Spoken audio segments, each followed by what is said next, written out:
Chapter 1. Arrival in Cold Creek. I moved to Cold Creek, Montana, in the spring of 1984. The town sat between two mountains, wrapped in a curtain of fog that never seemed to lift. It wasn't on most maps. People in nearby towns didn't even seem to know it existed. My reason for moving there wasn't glamorous. I just graduated from Montana State, and I needed somewhere quiet to finish a research paper on rural behavioral psychology. The house I rented was an old, two-story farmhouse on the outskirts of town. It had been empty for years, but the owner, a man named Mr. Denholm, offered it to me for almost nothing. He said something about his late brother once living there, but he didn't say much else.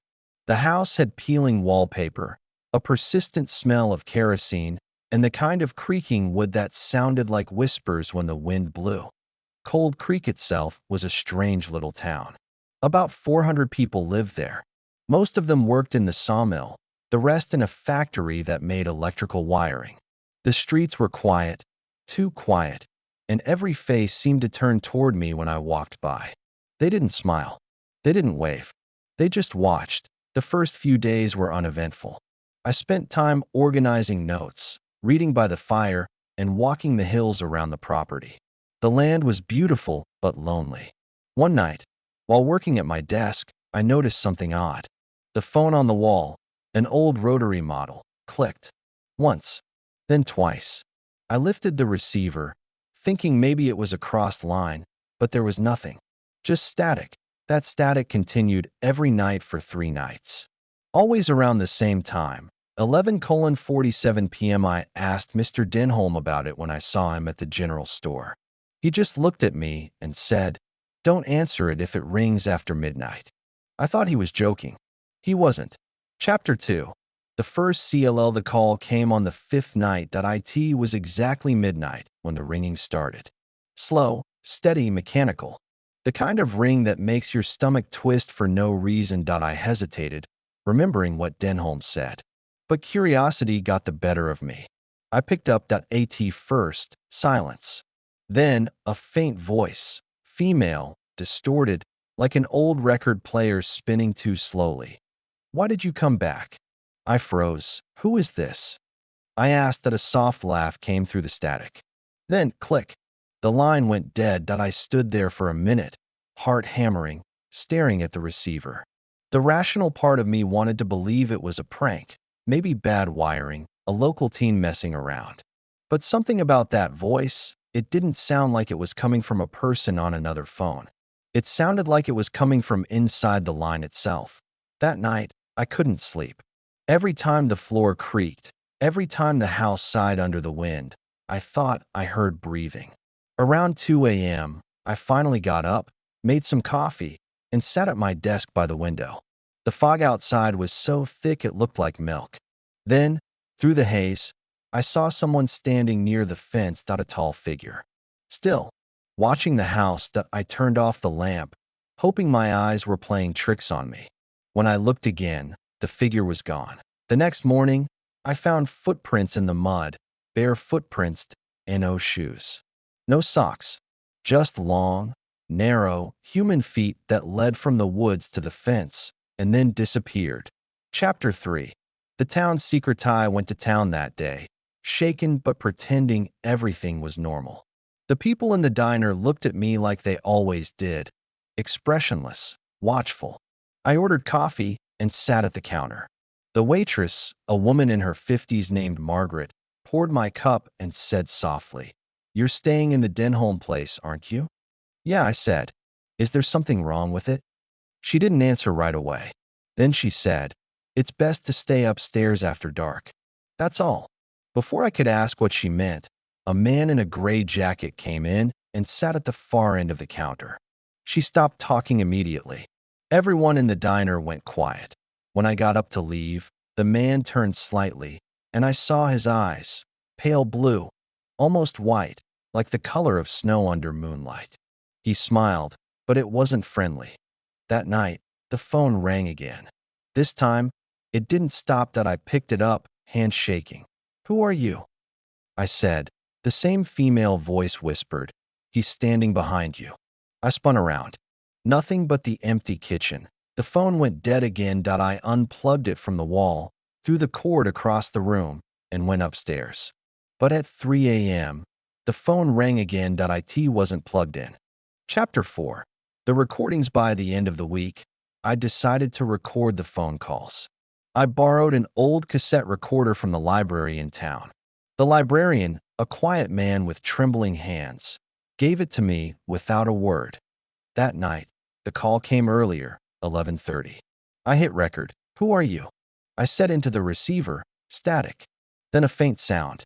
Not a voice this time. Music.